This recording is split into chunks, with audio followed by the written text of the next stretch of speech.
Ya, Presiden Joko Widodo resmi merombak jajaran Kabinet Indonesia Maju. Menkominfo Johnny G. Plate resmi digantikan oleh Budi Aris Setiadi. Hilangnya satu kursi Nasdem di Kabinet Jokowi bak pil pahit bagi Partai Nasdem. Lantas, mungkinkah Presiden Jokowi kembali menggerus kursi jatah Nasdem di Kabinet?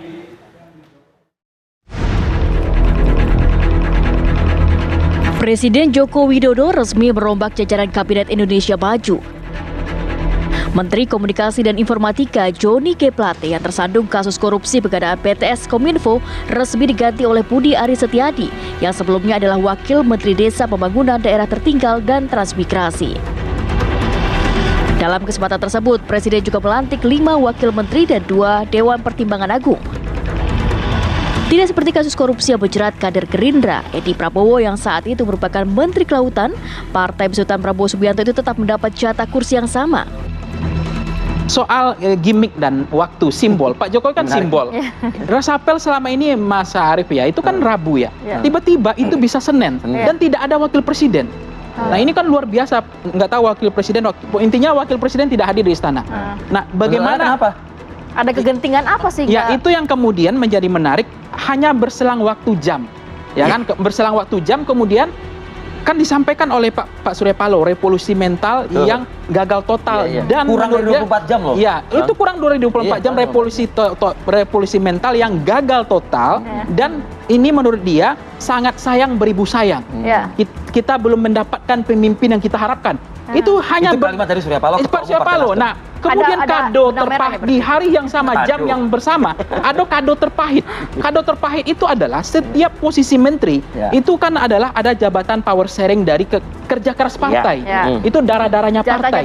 Itu tidak ada hubungan kemudian janji meskipun politik. Itu prerogatif presiden loh ya. Ya, tetapi faktanya selama ini ketika Golkar tersandra kasus korupsi, Gerindra tersandra kasus korupsi, ada menteri PDIP tersandra korupsi, dan menterinya itu kembali kepada partainya. Partai koalisi dari mana sumber menterinya, itu tidak mengurangi porsinya kembali. Tetapi pada Nasdem itu diserahkan kado terpahitnya itu adalah kepada justru Projo. Sementara perombakan kabinet kali ini, Presiden Jokowi sepertinya memilih untuk mengurangi jatah kursi Partai Nasdem. Hilangnya satu kursi Nasdem di Kabinet Jokowi bak pil pahit bagi Surya Paloh yang sehari sebelumnya menggelar apel siaga untuk perubahan Partai Nasdem.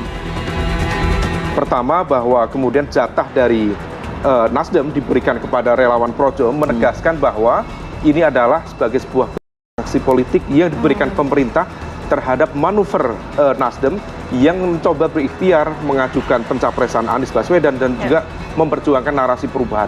Ini adalah bagian dari konsekuensi politik yang harus dihadapi oleh Nasdem. Tetapi kemudian kemarin baru kita dengarkan juga Pak Surya Paloh kembali menegaskan totalitas dukungan kepada pemerintah. Di satu sisi mungkin itu bisa mengamankan 2 menteri yang tersisa, tetapi di sisi yang lain kemudian juga membuat Nasdem menjadi agak kesulitan untuk mendulang suara dari ceruk perubahan.